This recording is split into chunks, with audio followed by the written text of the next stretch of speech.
Next up, we have an interview with Alexandra Hunt, who is a candidate for Pennsylvania's 3rd congressional district, Northwest Philadelphia, who made headlines for working as an exotic dancer during college, although she's currently lauded for her work as a public health researcher, a girls' soccer coach, an advocate for social, racial, economic, and environmental justice. She's running on a progressive platform that includes, but is not limited to, Medicare for all, criminal justice reform, and tuition-free college.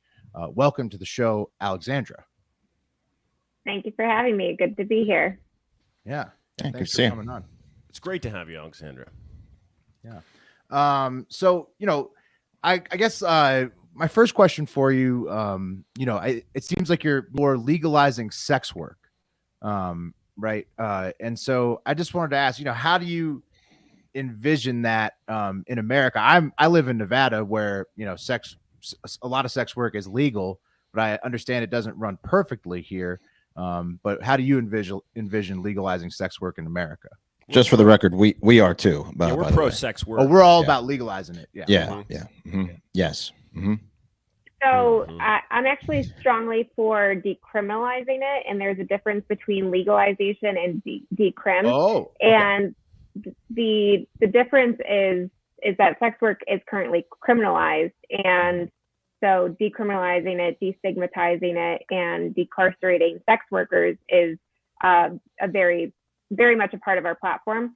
The legalization part gets tricky, and it gets tricky because at some point it causes conflict with body autonomy. And so I think that especially for women, nobody wants the government saying how we can and can't use our body. And that's where the legalization part of sex work gets kind of gray. So you say leave that to the states, but decriminalize it everywhere. Kind of. I think that legalization is just a bigger conversation that we have to have. And decriminalization should get rid of the consequences that there is to working in sex work or to being a client of sex workers. But legalization, again, it in some aspects, it crosses the line of body autonomy, which is a human right. And so I'm not pushing for that. I hear what you're saying, but from a standpoint of maybe someone who wants to utilize sex workers, wouldn't it be safer if it was legalized and you had a little bit of government, maybe testing, maybe requirements, maybe some proof of being, disease free, that kind of thing, versus just saying if you get caught, you're not going to get in trouble? How do you feel about that aspect of decriminalization versus the legalization?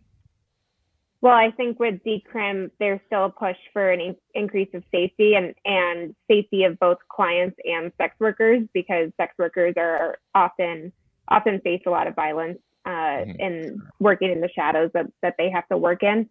The legalization and the trying to regulate of a person's body is not something that I'm advocating for, because that's really not a government's place. Right. It seems like there's two separate issues, right?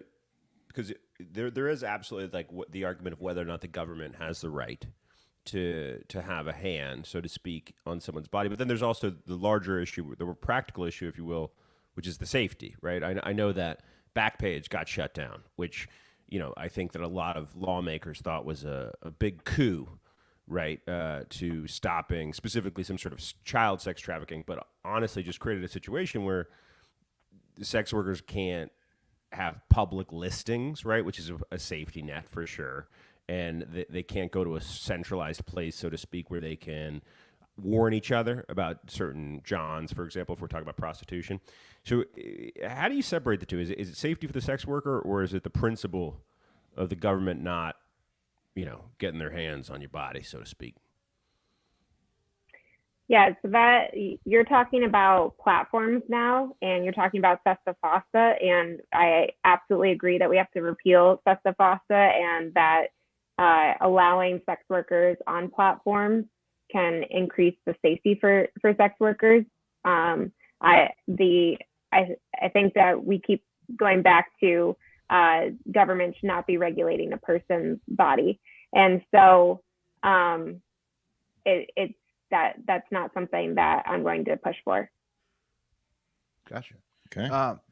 Now I'd also read that because of the details of you working, I guess, at a strip club when you were in college, was it at the University of Richmond? I don't know, Was it Paper Moon? the history of it, but I don't care to disclose that. Oh, I've been there. But yeah, it's a great place in Richmond. so Richmond, but it was when it was disclosed that you had worked at a exotic dancing location in Richmond. I guess you were coaching soccer at the time, and they took that away, or they like threatened you over the. Can you explain what happened there? When I started talking about sex work and my experience working as a stripper during college, on the campaign trail, I was coaching soccer and I had 2 teams. And some players on my team saw that I was speaking about this experience, told their parents, the parents complained to the club, and the club told me that I could no longer coach those teams. Man, that's terrible. Jeez, and it wasn't an NCAA thing. It was just a community or whatever, club situation. Yeah. Mm-hmm. It was moms not wanting their daughters and their husbands around a stripper, maybe. Yeah, that sucks. That's terrible. Yeah. Man, that's messed up. Well, you could definitely see the combination of seeing how bad things have gotten in your district, plus wanting to make some changes. Also, notice that led to some interesting marketing for the campaign. One of the merch items is very hot. This one right here. Mm-hmm. That's the elect hose. Elect hose. I don't know if you've seen the numbers yet from your campaign merch. Which one is best selling? Is it elect hose or is it like the classic, Hunt 22? Oh, elect hose by far. Oh, good. Yeah. And have you thought about? Yeah. Did you think about? I'm in the hunt, or in the hunt for reform, or elect hose is better. I'm just curious what was on the brainstorm board. Strong. Mm-hmm. There's some other people use #hunt for change on Twitter. It's clean, but that wasn't. Yeah, it's.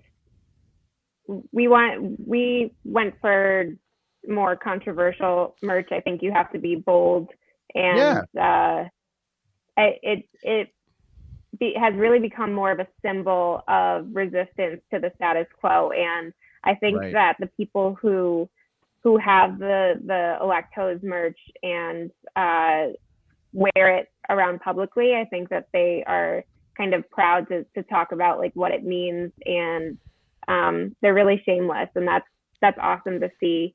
And but one of the things that I like that we do is that people post pictures of them wearing the merch, and so even if they're not in the district, they can feel like they're part of the movement and they're part of this fight. And I think that is something that I really wanted our campaign to do, is to build a movement, and it's through the merch we've been building that movement too. Yeah, that's had to have helped get you some national recognition. Yeah, right, for your race. Was that a decision? Because that's a bold decision. But you're starting. I imagine you never ask a lady her age, but I imagine you're in your early 30s, late 20s, right? Which is different than most people who are running for political office. You're coming out of the gate fresh. It's a business that's usually occupied by folks that are career politicians. So you got to make a splash, but at the same point, elect hose is going to turn a lot of people off. But it seems also that it's so bold and different that it's going to get you the press that you definitely maybe need. Did you think about that gamble, right? Or was that like a very conscious decision? We're like, all right, we got to go bold, or we got no shot. I mean, this whole campaign is a gamble. The decision to talk about my past experience was a gamble. And I think that once I ripped off that Band-Aid, it was lean into it. And that's how the merch happened. I have had some older aging folks in the district who have offered their commentary on it. I've also had some aging folks in the district who are wearing it and who love it. So what kind of commentary is it? Is it like we prefer our hose in the clubs where we patronize but pretend we don't patronize, or like? No, just that this language was weaponized against a group of women, Right, and sure. that it can be a little bit it can take them aback to see that But you're being they love the provocative platform. for a reason. I mean, yeah. Mhm. We just Right. actually interviewed a woman from Texas, Sarah Stogner, who you might have seen her ad where she was riding topless on the oil The pump jack. pump jack. It's running Yeah, for railroad commission. she's running for down there in Texas Texas Railroad Commission. And awesome. it's working like gangbusters for her. Right. So, Yeah. yeah. Also, We need to get her Yeah. an elect hose. We do need to get her an Yeah. elect hose. Yeah, she would definitely Absolutely. rock that. Yeah. Yeah. I think it's a whole brand. Like I think like you could get like writers that maybe used to be sex workers, like hoes who write prose. I think you could get dancers, like not like exotic dancers, but like pro country dancers, like Hosey Does. Do you sell these in men's as well, or are they just can only women wear the elect hose? Is this? No, men can definitely wear Oh, it. we're invited. Excellent. Okay, good. Yeah, that's. Do you have a quadruple X? But I mean,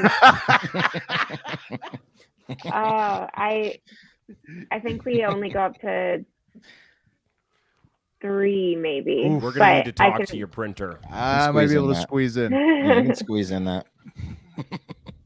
Have you thought about? So I know you're not exactly West Philadelphia, but you're northwest-ish Philadelphia. Have you thought about playing the Fresh Prince angle Right. whatsoever, or thought doing about anything creative there? I feel like you could really strike a chord if you talk about how there's look, there's a bunch of Carltons out there, but those guys are born with silver spoons in their mouths, and we really need to be concerned about the wills and the violences at the basketball courts.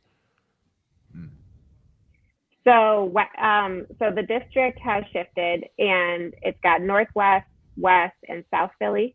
wow. And I personally am the biggest, maybe not the biggest, but I'm a massive Will Smith fan. Really? And so, oh yeah, big time. You're talking to one right now. My name's actually Will Smith. Yeah. So thank you. Not you. And not Well, you. I appreciate it. Yeah, Nonetheless. not you. More Thank you. talented, taller, more handsome. Not Will you, Smith. idiot. Well, on behalf of all Will Smiths everywhere, I will say thank you very much. So I mean that's I hadn't discussed that, but yeah, I mean anytime that we It could can work. bring in, maybe I could talk to our communications team about it and see if we could pull something off. But Especially I mean- summertime. The election is May 17th, right? That's the date.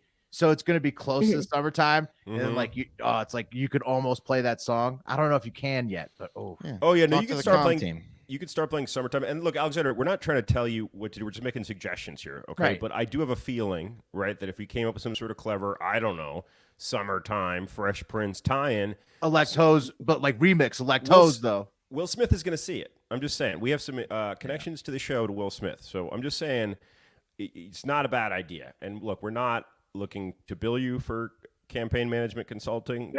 Just tell us where to send the bill. Yeah. you just want free merch.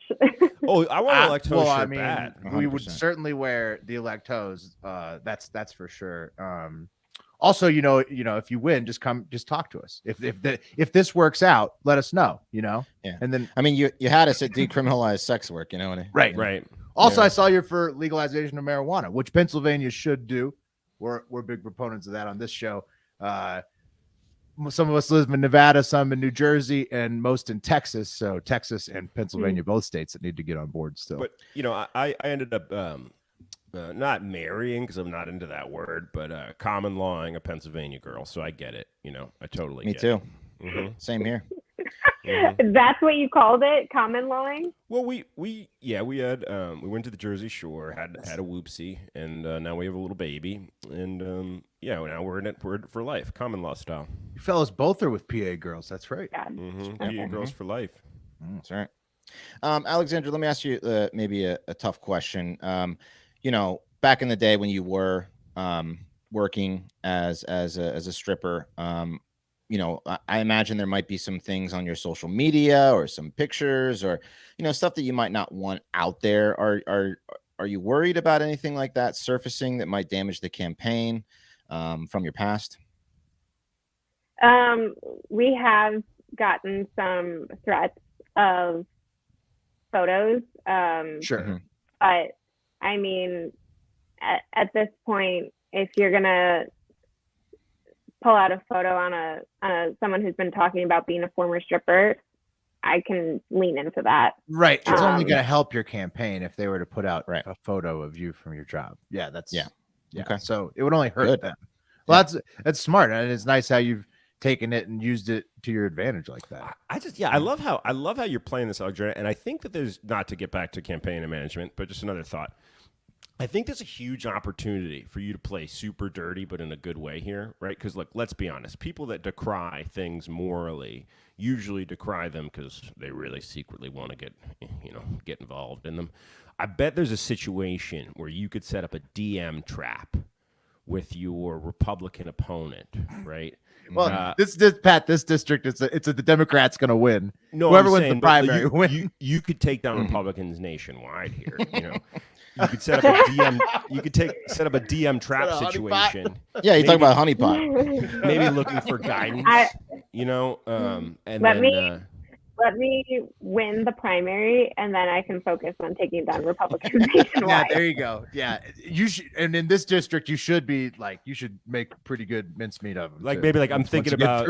Yeah. Sure. I went to University of Richmond, which is one of the better schools in the country, and also the most expensive school in the country. But I'm thinking about just throwing this politics thing away and maybe going back to dancing. And I need guidance right now. Honeypot. Okay.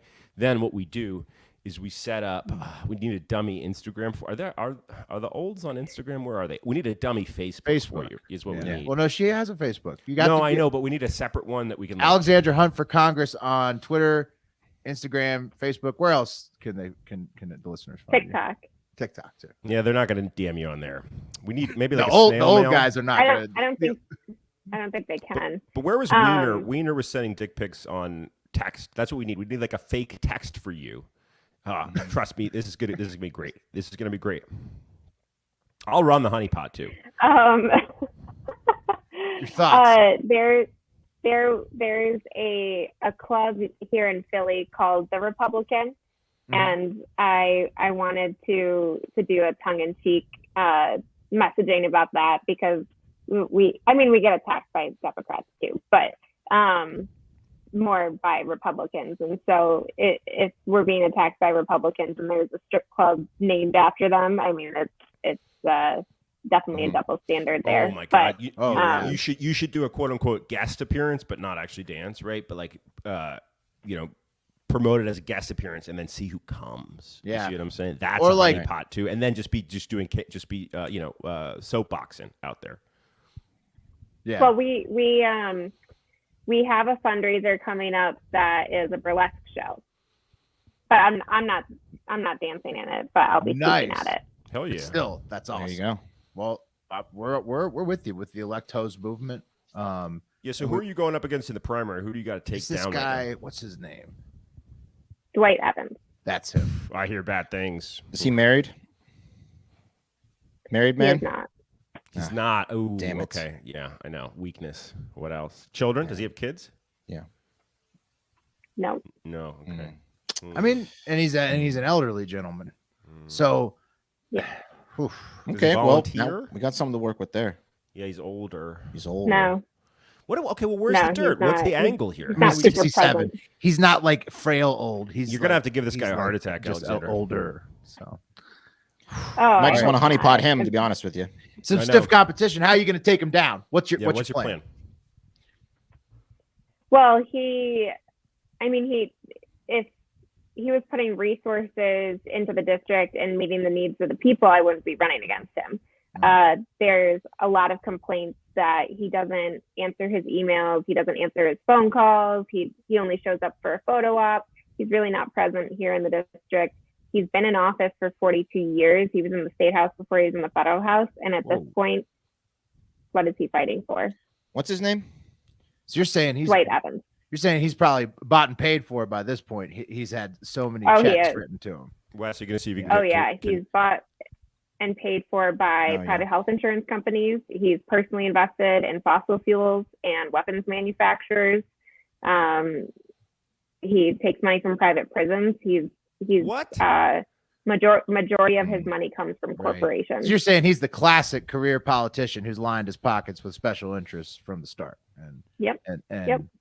Yeah, well, on that note, though, hope you get him out then. Have you been fighting? I'm curious, like, it's always fun to joke Republican and Democrat, but ultimately it's old school and new school, right? Because, the tenets of, a true Democrat, right, are not being in the pockets of private prisons, right? And I'd say the tenets of old school true Republicanism in some respects is the same, but it's all bullshit. Have you found or taken that angle at all in terms of instead of being party first, just being America first? And that's even a terrible thing to say. It's been co-opted. Yeah, people first. Absolutely, that is our goal. We're people first platform, people first campaign. And even though I'm a young candidate and running on new school politics and young blood and whatever else you may say about me, I think it's important to recognize that our aging populations in the district are really being neglected and are really barely hanging on by a thread. I come in from canvassing shifts and I make several calls to our city's Department of Aging to call in elder abuse, elder neglect. And so I think that, yes, in terms of new school, old school politics, we can talk about it, but I also don't want to alienate our aging population either, because I'm fighting for them too. And they're growing as a growing population too that can be neglected severely. But they're also shrinking, like physically. Right, physically shrinking, growing in numbers as the baby boomers age. Right. Alexandra, what's the first word that comes to your mind when I show you a picture of Dwight Evans? His name. Okay. There's Dwight. I was thinking, Wes. What I was thinking was, what corporation was that event he was paid for? I would just said bald. Yeah, bald. I would say what's a big suit size? He's like a 47. Yeah, he's like a 44, extra tall, extra long. Yeah, he's a gigantic he's a human. tall man. Yep. Yeah. He's got. Well, you know what they say about David and the Goliath, right? David won. I don't know. I never read the Bible. I think he took out Goliath. And that's what's going to happen at the Democratic primary for Pennsylvania's 3rd District on May 17th. We wish you luck, Alexandra. Thank you so much for coming on and chatting with us. Thank you very much. Thank you for having me. We appreciate you. Go Spiders. Go Spiders. All right. Bye. See ya.